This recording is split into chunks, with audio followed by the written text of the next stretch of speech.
Welcome back to the Means Report. We appreciate you staying with us. From one commissioner to another, we will now welcome the District 1 representative in Augusta-Richmond County. He is Jordan Johnson. Commissioner Johnson, you are one of my favorite guests. I want to just admit that because you just always have great information to share. Thank you for coming back. Thank you, Brad. It's always an honor to be here to talk to you. Well, I appreciate it so much. Let's start with, and we'll hit some big issues to make sure that we don't run out of time.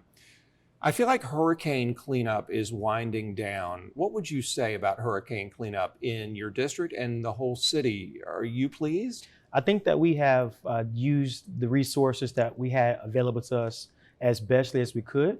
There has been a lot of work put into making sure that Augusta gets clean and recover from the hurricane as much as possible. I know that the recovery from the Riverwalk cleanup has been happening as we speak.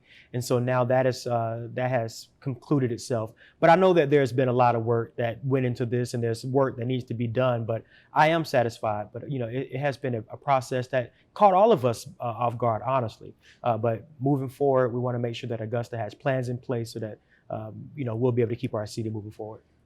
One of the biggest ways that you can tell that a hurricane hit us is the absence of trees. Our treescape is probably forever changed. Yeah. On the heels of that, we see many trees removed from downtown Augusta as we continue to do upgrades to that part of our city. What would you say about the tree removal? Many people are upset about it. And then we'll move on to parking spaces. But let's start with trees. What's the future hold? Well, I understand their frustration about the trees. I live downtown. I love downtown. And those trees were a big part of that. I mean, they provide shade and they keep my electric bill low, quite frankly. Yeah. But the reality of it is that the tree removal is a product of our TIA project, which is going to go from Millage Road all the way to East Boundary. And it's going to give us necessary upgrades in infrastructure that Augusta has been needed for decades. And so the plan does call for the replanting of trees, the proper trees. As a matter of fact, the trees that have been removed were not the proper trees. They should have never been planted in the first place. But I want folks to know that we're going to get trees on Broad. The trees that were removed will be replaced. And in 2027, when this project is over, you're going to look at Broad Street and you're going to be proud of what you see. Merchants are concerned about parking. Yeah. You know, they're happy that downtown is getting all these improvements. What would you say to the merchants who need spots for their customers? We're working with them around the clock. As a matter of fact, I had a meeting yesterday to talk about removing some blighted buildings on Broad Street to convert those into temporary parking throughout the duration of the project. The last thing that we want is for downtown to get all these beautiful upgrades, but then it becomes a ghost town because no one has anywhere to park. Yep. And so we're working through different parking plans to make sure that parking becomes available. And we also have to make sure that we are promoting our parking decks because they are never full. Nope. Folks very rarely use them. But we have a plan in place now that would see almost 700 additional spots on Broad Street in the downtown area available for parking. But Broad Street is very much so the artery, it's the corridor, and we have to preserve that parking there as well. Let me ask you, Commissioner Johnson, about another big headline, and this has to do with, and please check me if I misspeak here.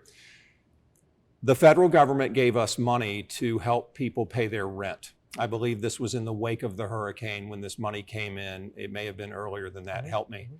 And then the government said, hey, give us $6.5 million back. Why did they want their money back? And what is going on with that situation? We've seen our housing and community development director recently resign. What is going on? The FBI was there. What's happening? Well, what I will say is that because this is a matter that is being audited right now, is very little what I can share. But what I can say is that Augusta always intends to be the best steward of any federal dollars or any dollar that the taxpayer puts in. We want to be good stewards of that. And I know the headlines look very bad right now, and I know folks are concerned. There are a lot of questions that we don't have the answers to.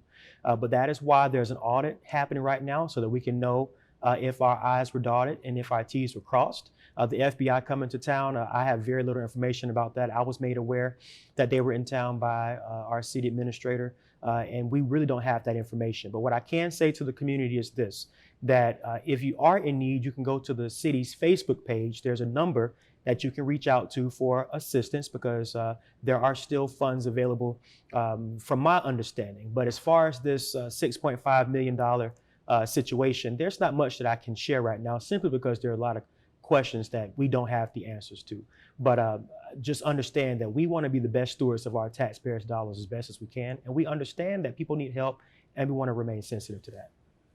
You know, you ran for office. You're a product of this community. You grew up here, you love it, and now you represent it, and you do a great job at it.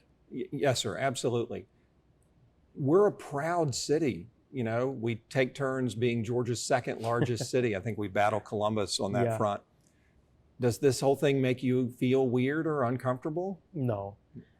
I think what this does is it gives us an opportunity to be transparent with our community, and it gives us an opportunity to put better safeguards in as we move forward with doing the business of the people of Augusta, Richmond County. I do think that the concerns of corruption and the concerns of all these other things are valid concerns that the community has, but those aren't things that I'm able to speak confidently on right now, because I don't know. But what I will say is that after the audit has completed itself, and after whatever other report comes back, the community will get the closure that it needs, and so will the commission, and we'll be able to make valid decisions going forward.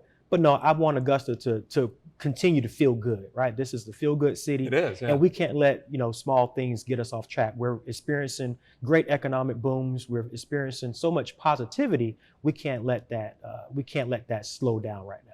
Commissioner Johnson, maybe I'm just being hypersensitive, but I notice a lot of bumps in the road, potholes and everything. I know y'all commissioners get a lot of calls on potholes. Yeah. How do you feel about the state of our roads these days? We have allocated millions of dollars just recently, as a matter of fact. There's a contract that you'll be hearing about pretty soon to where we're going to start paving Wrightsboro Road from one side to the other. Finally, I can't wait either. Crawford Avenue is on the list, and some neighborhoods are on the list. So we are very aware of the condition that some of our roads are in, and that's the need for this upgraded infrastructure, whether that's drains or whether that's just repaving some roads. The contract has been funded, and I believe you'll be hearing about that pretty soon, and you're going to start seeing some asphalt tore up over the next couple months. I tell you, that's going to be great for our town.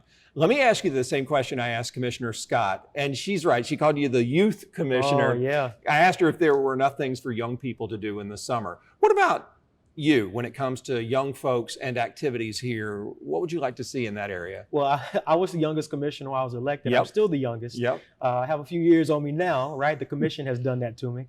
But what I'll say is that Augusta is emerging anew.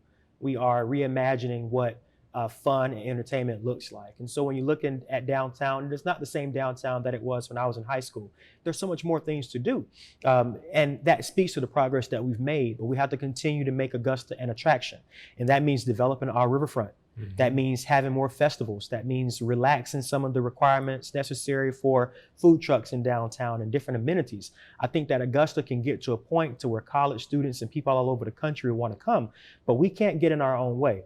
And so there will be extensive conversations through the comprehensive planning survey that went out a few weeks ago about what Augusta should look like over the next few years. But certainly amenities and entertainment districts and just fun things should be at the top of the list for people my age and perhaps younger.